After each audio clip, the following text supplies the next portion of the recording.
Okay, I want to congratulate you. My God, you did a great job on this. And I want to ask you, when did it really hit you that this was such a huge deal? After I finished shooting it, to be honest. I think when it really hit was at this thing called Comic-Con in San Diego.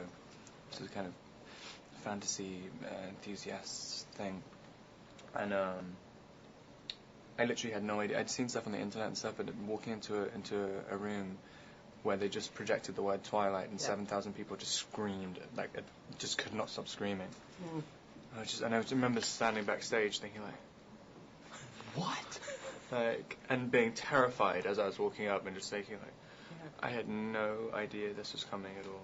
Thousands of people slept out for that. I know. Yeah. It's just, that was literally the first time. I had no idea up until that point. Yeah, insane. Yeah. And then you take on this role, and I just want to know how you found your inner vampire. I don't know. I guess I just wasn't really playing it as a vampire. I mean, I just kind of abandoned it. I mean, I just thought I was trying to play it as just an old guy. Like, that was it. I mean, that was what I found the most interesting thing. Yeah. Just an old man who just feels like he has nothing to live for, and that's it. And I thought that was really sweet. But he finds this girl, and was it hard to keep him lighter though? Because I understand Catherine had to pull you back a little bit. Yeah, that was. Yeah, I mean, it's funny how everyone's saying it's light. A lot of people are coming. Like, I really wanted to make it really, really dark. Yeah. And I think, but in the book, I guess he's just. I mean, I got to a point in my head where I was thinking this guy's permanently suicidal, and but in the book, he isn't really. He's kind of making these little quips. Like, he drives around in his Aston Martin. He's very suave and confident. And there are little moments where he's really depressed, but I want him to play him depressed the entire time, even at the end, at just one note the whole way through the movie. Yeah. But yeah, I guess it's easier to when you go into work and you can kind of be lighter. Like, yeah. It's just not so much of a stress all the time. When did you know you clicked with Kristen? I guess in the audition. That was the reason I wanted to do it. Just kind of, I mean, I had no idea what it was. I had no idea really how to play it or anything. I had not even a real interest in the script, to be honest. And then I went in, and whatever happened in the audition, I mean, I just had felt some sort of idea. I mean, just sort of doing it with her, I got ideas, and so I was like, okay. It's very magical, the two of you on screen. Oh, good. I mean, it really is. Living up to these books and playing Edward, it's a big deal. I mean, like we said earlier, there's tons and tons of fans. And he's described in the book as, he's so beautiful, it kind of hurts to look at him. When you look in the mirror, does it hurt? It does hurt, but not for that reason. How do you it really hurt that? This morning. I was like, oh, my head.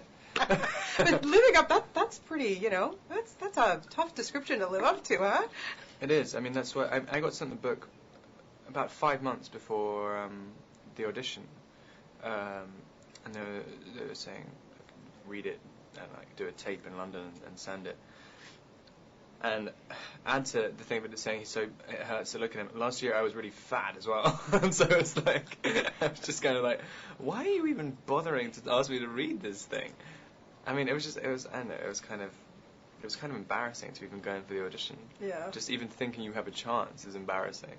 But yeah.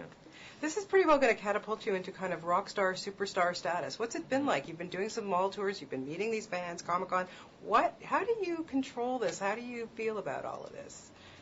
I don't know. I haven't really left the Twilight bubble. I'm really scared, but when I go out to London, I'm just hanging out with my friends. I just be like, so don't you want to ask me how it feels to be the most beautiful guy in the world? Ask me how it feels. Good for your ego. Yeah.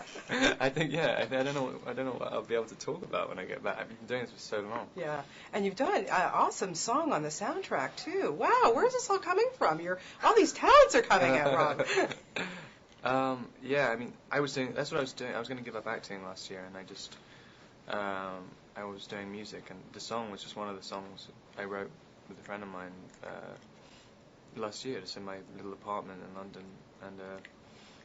and then Catherine had a CD of stuff I recorded on my computer, and it was I wasn't intending to release them or anything. It was just I think Nikki Reed gave the CD and she just put it in the cut, and I didn't even think about it. There wasn't even as much hype then, and I didn't even think it would be on the soundtrack. I just thought, yeah, okay.